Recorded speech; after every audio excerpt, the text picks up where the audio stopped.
जतीन, अनिता आणि त्याची आई आज डॉक्टरकडे आले होते. लग्न होऊन 5 वर्ष झाली होती. पण जतीन आणि अनिताला मूलबाळ नव्हतं. डॉक्टरांनी अनिताचं वजन चेक केलं. अनिताचं वजन 95 किलो होतं. डॉक्टरांनी तिच्या काही टेस्ट करण्यास सांगितल्या आणि तिला वजन कमी करण्याचा सल्लाही दिला. तेव्हा अनिताची सासू तिला डॉक्टर समोरच टोमणे मारत होती. हॉस्पिटलमधून बाहेर पडल्यानंतर त्यांनी घरी जाण्यासाठी रिक्षा केली. पण अनिताला रिक्षामध्ये बसायला जागा शिल्लक राहिली नव्हती. म्हणून ती जतीनला म्हणाली की तू आणि आई पुढे जा, मी मागून येते. मला रिंकीकडे थोडं काम आहे, मी तिच्याकडे जाऊन येते. अनिताने खोटंच सांगितलं होतं, कारण तो रिक्षावाला अनिताच्या जाडपणावरून तिच्याकडे विचित्र नजरेने बघत होता. जतीन एका कापड दुकानात काम करत होता. अनिता घरातूनच शिलाईचं काम करत होती आणि घरातील खर्चात हातभार लावत होती. अनिता आज तिच्या शिवलेल्या कपड्यांचं पेमेंट घ्यायला रिंकूकडे आली होती. ती अनिताच्या गल्लीमध्ये राहायला होती. रिंकूचं आणि अनिताचं बॉन्डिंग खूपच चांगलं होतं. अनितासारखंच रिंकूही तिच्या घरातून मेकअपचं सामान विकायची. पण हे तिच्या नवऱ्याला आवडत नव्हतं, म्हणून तो तिला नेहमी मारहाण करायचा. रिंकूला सानिका नावाची एक मुलगीही होती. अनिता आणि रिंकूच्या ग्रुपमध्ये आणखीन 2 बायका होत्या. त्या दोघींची फिगरही अनितासारखीच होती. म्हणजे त्या चौघीही हेवी वेट होत्या आणि याच कारणामुळे त्यांना घरात आणि बाहेर सगळ्यांचे टोमणे ऐकायला लागायचे. त्यांच्या गल्लीमध्ये एकच मुलगी अशी होती की ती दिसायला खूपच सुंदर होती. गल्लीतील सर्व मुले त्या मुलीवर फिदा होती आणि ती मुलगी सोशल मीडियावर एक इन्फ्लुएन्सचं काम करत होती, जी इंस्टाग्रामवर लोकांना वजन कमी करण्याच्या टिप्स देत होती. तिचं नाव होतं मोना. आज अनिताने एक कपड्यांचं पार्सल मागवलं होतं. त्यातून ती गल्लीतील बायकांचे ब्लाऊज शिवून देणार होती.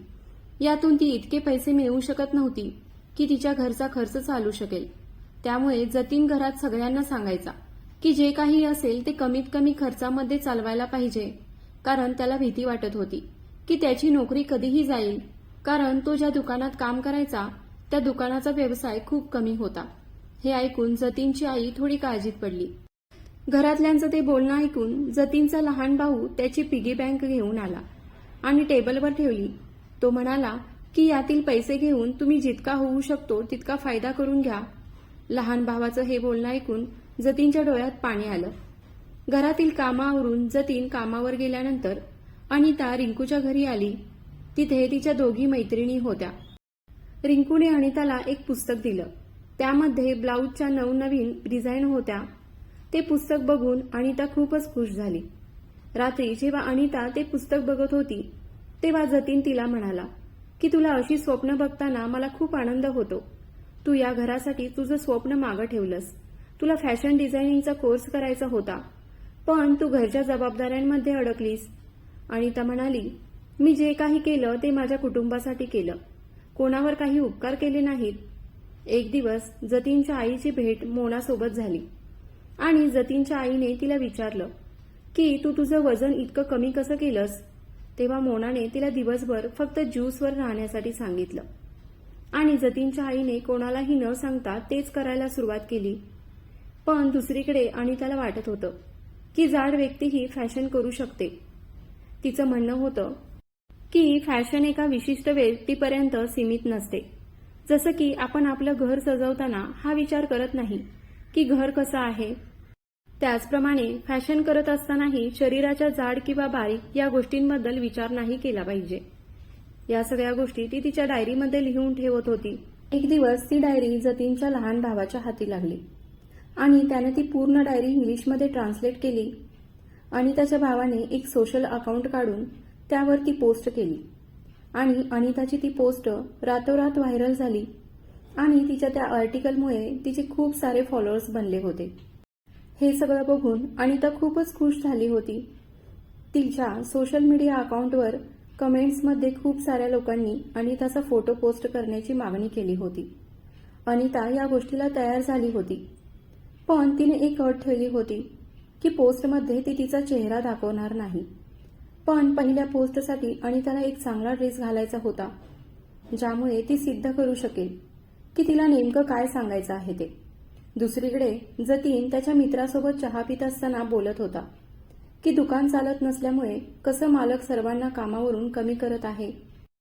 तेव्हा त्याचा सहकारी त्याला म्हणाला की तुला कसलं टेन्शन आहे, तुझी तर बायको सुद्धा घरी पैसे कमवते. घरात जतीनची आई भजन करण्यामध्ये व्यस्त होती आणि तीच वेळ साधून अनिता तिच्या बेडरूममध्ये फोटो काढण्यासाठी वेगवेगळ्या प्रकारचे ड्रेस घालून ट्राय करत होती. पण खूप प्रयत्न करूनही कोणता ड्रेस तिला फिट्ट बसत नव्हता. म्हणून तिने आपल्याच कपड्याच्या मदतीने एक वेगळाच ड्रेस बनवला. त्यात ती खूपच सुंदर दिसत होती. जतीनच्या लहान भावाने अनिताचा एक फोटो काढला आणि तो शेअर केला. त्यात तिचा चेहरा लपवला होता. भजन संपल्यावर सासूच्या भजनी मंडळाने ठरवलं की मंगेश साहेबांचा वाढदिवस आहे आणि आपल्याला तिथे भजन करण्यासाठी जायचं आहे. त्यांना आपल्याला काहीतरी भेटवस्तू द्यायला पाहिजे. सर्वांनीच 500 रुपये जमा करण्याचं ठरवलं होतं. तेव्हा जतीनची आई काळजीत पडली की हे पैसे आपण कसे द्यायचे. नवरात्री जवळ आली होती, त्यामुळे गल्लीत फॅशन डिझायनिंगचा एक कार्यक्रम ठेवण्यात येणार होता. त्यात सगळ्यांच्यात पसंतीची मोना ही सहभागी होती, कारण बाकीच्या बायका तर खूपच जाड होत्या. पण फक्त मोनाच्या एकटीच्या परफॉर्मन्सने कार्यक्रम पूर्ण होणार नव्हता. म्हणून अनिता म्हणाली की गल्लीतील काही बायका या कार्यक्रमामध्ये भाग घेतील. यात जाड आणि बारीक असण्याचं काहीही घेणं देणं नाही. तिचं ते बोलणं ऐकून घमेंडीने मोनाने तिला एक रॅम्प वॉक करून दाखवायला सांगितलं आणि मोनाने तिला एक उंच टाचेचं सँडल घालून चालायला सांगितलं.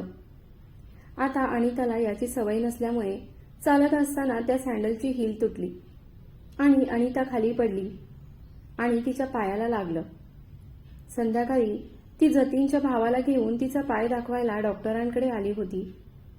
तेव्हा जतीनचा भाऊ अनिताला म्हणाला की तिचा फोटो एका फॅशन डिझायनरने शेअर केला आहे, त्यामुळे त्या फोटोला खूप साऱ्या लाईक्स आणि कमेंट्सही आल्या आहेत.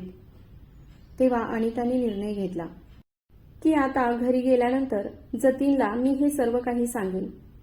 पण घरी आल्यानंतर तिने बघितलं की जतीन आज लवकर घरी आला होता. ते दुकान आता बंद झालं होतं आणि जतीनची नोकरीही गेली होती, त्यामुळे घरातलं वातावरण बदललं होतं. जतीनला समजत नव्हतं की आता काय करावं. लवकरात लवकर दुसरी नोकरी मिळाली नाही तर घरचा खर्च कसा चालेल.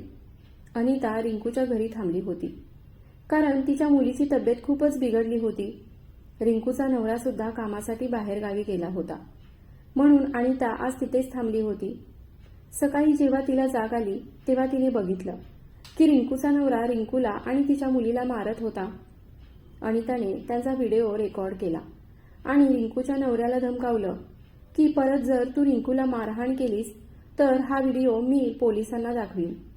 आता अनिताला मोठमोठ्या कंपनीचे मेल येऊ लागले होते की त्यांच्या कंपनीचे एक्सेल साईजचे कपडे घालून फोटो पोस्ट करायचे होते आणि त्यासाठी तिला चांगले पैसे मिळणार होते. अनिताला ही एक सुवर्ण संधी वाटली की ज्यामुळे ती तिच्या घरचा खर्च भागवू शकेल. हे जतीनला सांगण्यासाठी तिने पुन्हा एकदा मन बनवलं.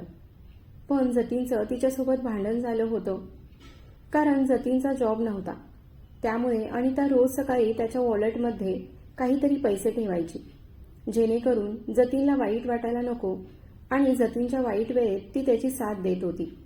पण जतीनला वाटत होतं की अनिता त्याच्यावर दया दाखवत आहे, म्हणून तो अनितावर चिडत होता.